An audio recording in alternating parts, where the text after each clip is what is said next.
Nessa terra é história, Rogério.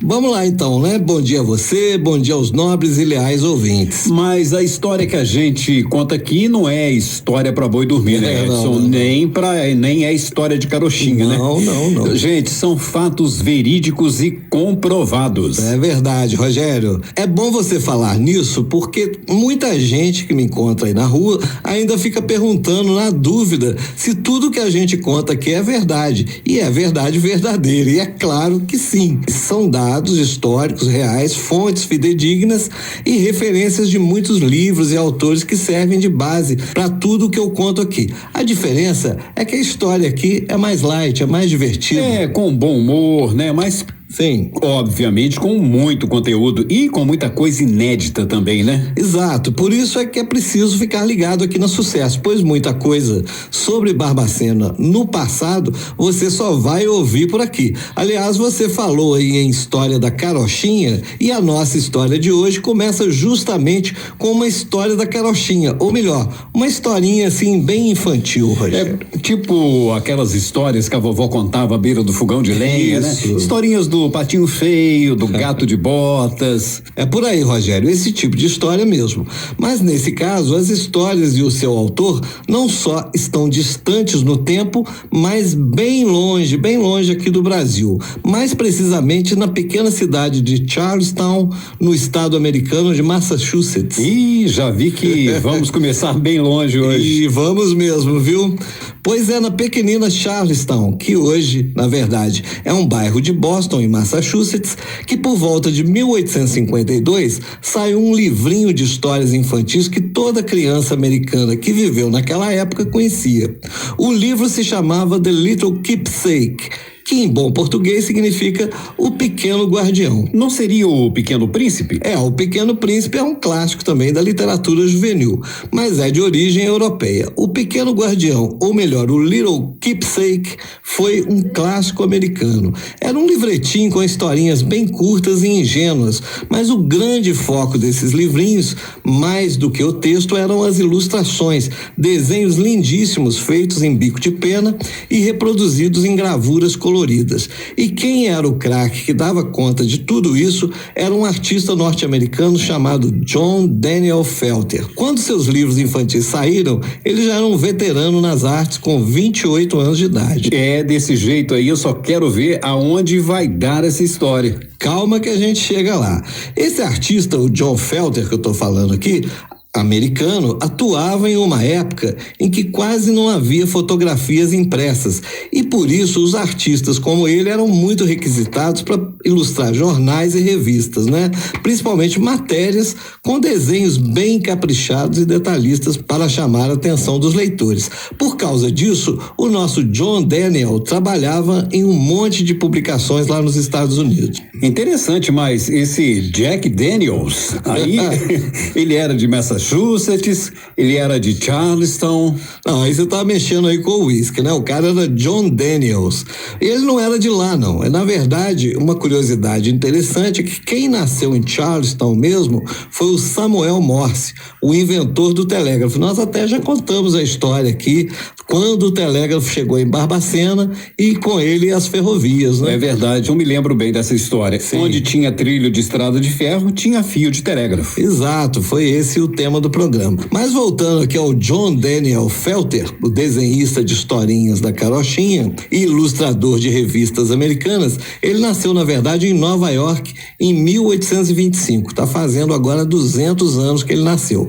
Como eu disse, ele virou um grande desenhista e até aos 88 anos ele trabalhou quando acabou falecendo, né, lá nos Estados Unidos. E o mais interessante, ele era ligado à Igreja Metodista, ele era um artista evangélico. Tudo bem. Já sabemos que o americano aí era talentoso, fazia desenhos para crianças, mas também desenhava para livros e revistas, era evangélico, nasceu em New York City. Viveu até o fim da vida ali no Brooklyn, né? O Hélio Costa conhece bem essa região aí, viu, Hélio? O Hélio com certeza. Mas tá tudo muito bom, tá tudo muito bem, mas tem aquela velha pergunta que não quer calar. Aonde My dear Brandon, this story is going to. Pois é, aí você gastou o seu inglês, vamos ouvir a vinheta. Aonde vai dar essa história? Pois é, essa história do John Daniel Felter, nós contamos aí o começo dele nos Estados Unidos, mas o que interessa é o seguinte, essa história vem dar em Barbacena. Que isso? Na rua 15 de novembro, mais precisamente ali perto do ponto de táxi do Rosário, acredita nessa? Quer dizer que o Jack Daniels quer dizer, o Jack Daniels é o whisky, né? O John Daniels, ele chegou por aqui mesmo? Pois é, vamos aproveitar, hein, Rogério? Até falamos aqui do ponto de táxi do Rosário, mandar um abraço para os taxistas, né, que nos ouvem, especialmente a turma ali do Rosário, fica ligadinha. É verdade, aliás, todos os taxistas, né, estão sempre ligados aqui no Contato Direto e no Aonde Vai Dar Essa História. Pois é, tem a Simone, o Isaac, gente fina ali do Rosário, é o que não falta. Mas voltando à nossa história, por incrível que pareça, foi exatamente ali onde fica o ponto de táxi do Rosário que o nosso nobre amigo que estamos contando a história aqui, o John Daniel Felter, em algum dia do distante ano de 1851 ou talvez 1852, fez um dos desenhos mais antigos de Barbacena, cara. Peraí, Edson, a minha cabeça deu um nó aqui agora. De New York City para BQ City, em 1852, quer dizer que o John Daniels, em pessoa, veio a Barbacena? E como é que esse cara veio parar por essas bandas, meu caro Brandon? Pois é, eis os mistérios da história, meu nobre Roger. De fato, não sabemos como John Daniel Felter, um dos artistas gráficos mais importantes dos Estados Unidos no século XIX, veio parar por aqui. O que sabemos é que em maio de 1853, a revista National Magazine, que era uma revista evangélica, aparece com uma reportagem de várias páginas relatando uma viagem muito aventureira ali pelo interior das Minas Gerais e cheia de detalhes curiosos, inclusive de Barbacena. A reportagem ilustrada sobre uma viagem no interior de Minas, numa revista de cunho evangélico, não é por acaso, pois é mais ou menos por essa época que os metodistas começam a chegar ao Brasil, em especial no Rio Grande do Sul, em São Paulo e aqui pelas Minas Gerais também. E foi esse desenhista, o John Felter, que escreveu? Pois é, essa matéria escrita e ilustrada, é claro que os desenhos estão assinados por ele, mas a gente não sabe exatamente quem escreveu, porque não tem autoria ali no texto citado, mas tem uma pista curiosa. Realmente, 7 maravilhosos desenhos mostrando cenas da viagem aqui por Minas, sendo que o desenho mais impressionante é o da Rua 15, aqui em Barbacena. Como o cara era americano, ele escreveu Barbacino, ele não escreveu Barbacena. Barbacino para Barbacena não tá tão diferente. É um A, aqui não mudou muita coisa, não? É um A e um O. E bem embaixo do desenho tá o nome dele? Tá lá, Felter, ou seja, John Daniel Felter, né? É, exato, eu estou vendo aqui o desenho mostrando cavalos pastando na Rua 15, na Igreja da Piedade ao fundo, ainda assim as árvores do Jardim Edson. Pois é, cavalo pastando nas ruas de Barbacena ainda tem até hoje, né? Pelo menos esse aspecto histórico está sendo preservado. Os cavalos continuam aí à solta. Mas essa cena, né? Foi exatamente isso que ele viu, uma Barbacena ainda pequenina, rural, no tempo das diligências, né? É verdade, mas o que o John Daniel fala sobre Barbacena? Achou que tinha muitos carros nas ruas, trânsito confuso, muito lixo. Bom, brincadeira, né, gente? Gente, é verdade, é brincadeira. O Edson Brandão está contando aqui a história de um americano que veio a Barbacena há 170 anos atrás e escreveu uma reportagem para uma revista americana. Pois é, bem resumido aqui pra gente encerrar. Ele chega a Barbacena num fim de tarde com um pôr do sol belíssimo, segundo ele, céu dourado, e deve ter sido no inverno, pois ele fala que fazia muito frio e a cidade só tinha 2 ruas, né? Ou seja, a Rua 15 e a rua ali da região da Boa Morte. E tinha uma festa religiosa com procissão, foguetes, casas com colchas estendidas nas janelas e nas sacadas aí dos casarões. Foi essa cena que ele viu quando chegou. É cena comum, né, na Semana Santa, por exemplo, com as procissões, né, Edson? Exato. Segundo um americano, ele relata lá na matéria, tinha tapetes de flores na rua e crianças vestidas de anjo. No relato dele, ele gostou muito do visual da cidade e achou que as moças de Barbacena eram muito bonitas, mesmo vestidas de preto e com véu para ir na igreja, né? O gringo ficou de olho nas gatinhas, hein? Ele ficou mesmo. Hein? Ficou mesmo. E ainda falou que no Brasil tinha feriados demais e festas religiosas que o povo parava tudo para poder participar. E sempre com muita gente na rua. Ele chegou em Barbacena com frio e com festa. Será que era no jubileu? Com certeza, em 1852. O Edson, é muito legal essa história do Jack Daniels. Não, é o John Daniel. Nós estamos pensando em whisky, mas hoje é sexta-feira, né? Pois é.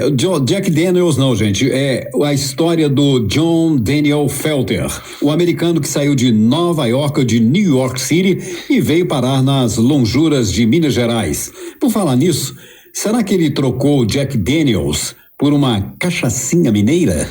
Bom, Rogério, eu não sei, né? Pelo que eu li sobre ele, apesar das aventuras pelo interior do Brasil, ele era evangélico, ligado à igreja metodista e provavelmente não deveria tomar muitas bebidas alcoólicas. Né? Certamente não era assim muito chegado num mé, como dizia o Mussum. Vamos tomar um mé? Ele não, vou tomar um leitinho. Não, provavelmente não. Talvez ele tomasse assim com moderação um bom vinho ali do rei do vinho, né? Do nosso apoiador, e como bom americano ele também deveria gostar de um fast food, né? Pena que naquela época não tinha o Ike Fome, né? Pois é, rapaz, se naquela época tivesse o Ike Fome e tivesse o rei do vinho, ali ia nadar de braçada. Tava resolvido em Barbacena, né? Já com aquele personagem do Chico Anísio, eu vou pra galera. Exatamente.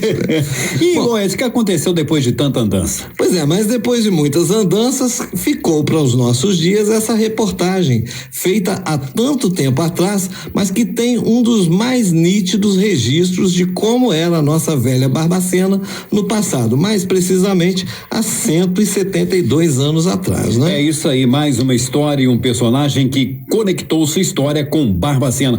Antes de encerrar, Edson, você falou que ele era artista também, que tinha um belíssimo trabalho a bico de pena.